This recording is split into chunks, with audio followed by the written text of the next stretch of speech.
दोस्तों खेसारी लाल के जो गाना आया था आम के सवाद, वो गाना तो बवाल मचा चुका है। अभी तक कम से कम 15 लाख से ज़्यादा लोग देख चुके हैं।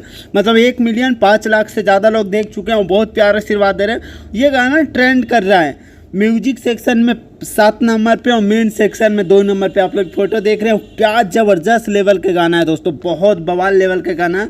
और इस गाने का प्यार आशीर्वाद बहुत अच्छा मिल रहा है, सपोर्ट बहुत अच्छा मिल रहा है। और इस गाने पे जो रील बन रहे हैं ना, वो बहुत हाई लेवल से रील बनना स्टार्ट हो चुका है और बहुत बवाल लेवल का गाना है। गाना जो है ना बहुत ज़बरदस्त है।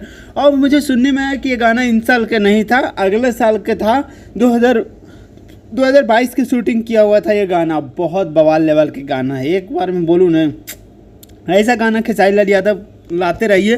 और इस क्वालिटी में जो है ना, जो गाना क्वालिटी है ना, वो यही क्वालिटी होना चाहिए। बहुत ज़बरदस्त लेवल का गाना है।